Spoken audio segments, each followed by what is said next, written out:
author Jennifer Ryan. Thank you for coming in to speak to France 24 today.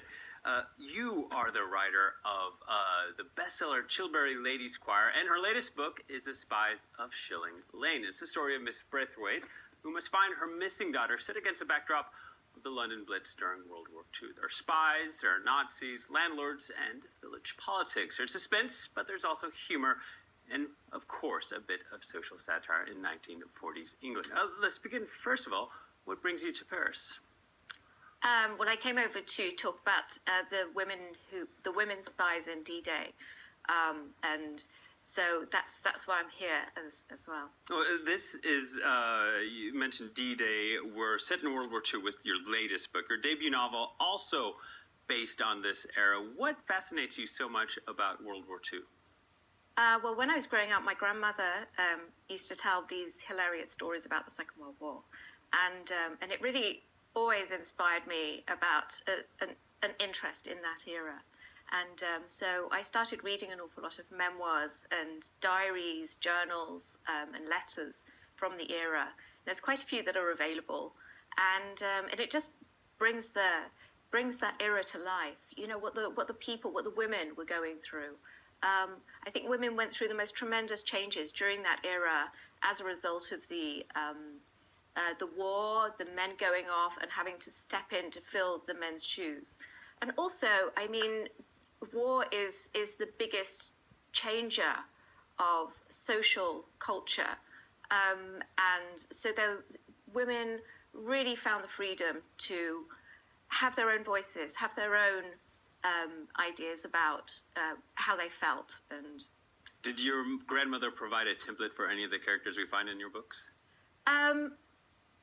Sometimes, not my grandmother herself, but some of her friends that she would talk about at the time. And also, you know, later in her life, I knew some of her friends who were, you know, Mrs. Braithwaite is quite bombastic, and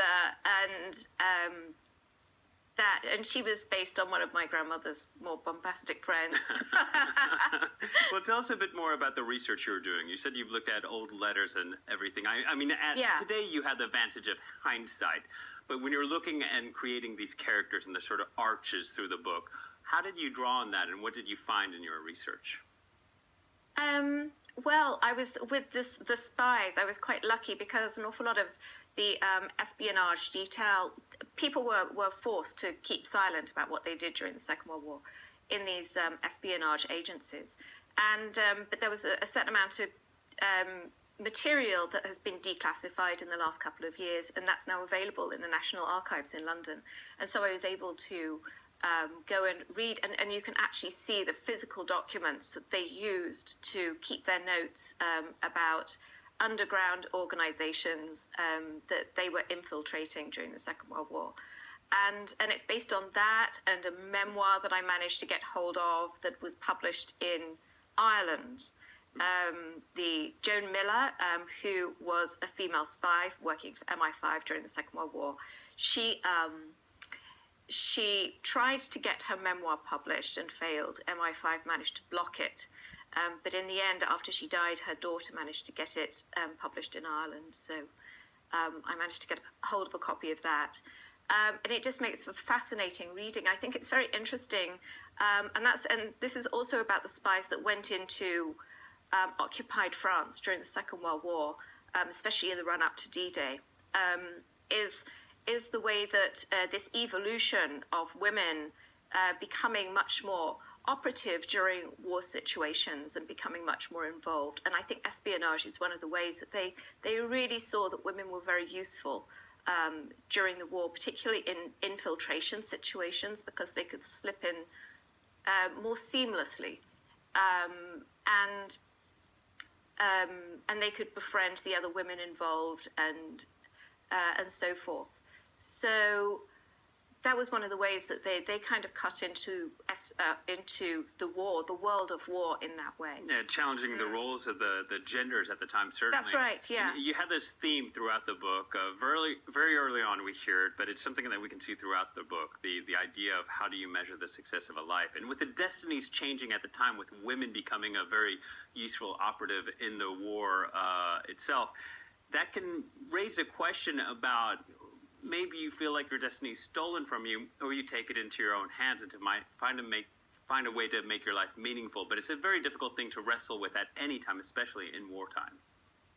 It is, but I think particularly what I was looking at in this context was the generational differences between a mother and a daughter, and how as your life progresses, sometimes the opportunities and the way that you see your life changes, and the way that you look at that, and the fact that there are certain opportunities in life where you can actually sit down and really rethink this.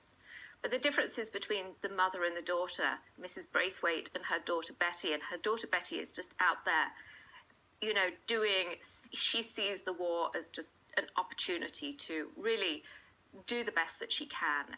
And whereas Mrs. Braithwaite is just in a very different mindset from earlier on in the century.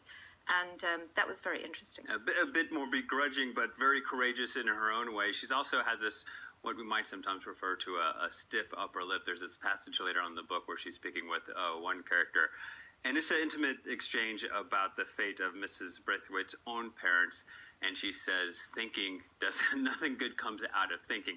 When you're looking at the sort of way people communicate at the time, was that based on the research you had done? Was that based on your grandmother and her friends? Yes, yeah. My grandmother spoke an awful lot about during the war. There was very much in that generation. There was very much this feeling that you shouldn't really show your feelings too much, and there was very much this feeling as well at the time that it was unpatriotic to be weeping and crying and getting down about the war.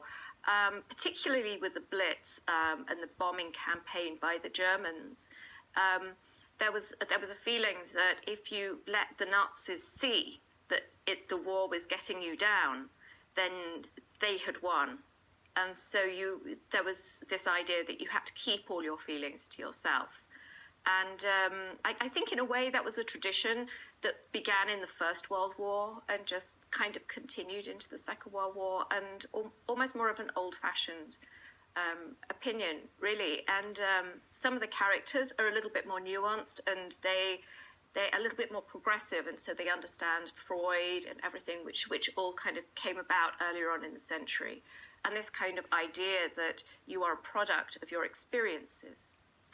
Thank you very much. We have to leave it there, but we'd like to plug your book again. Jennifer Ryan, The Spies of Shilling Lane. She also wrote The Chilbury Ladies Choir. You can find these books on our website, also any other vending website.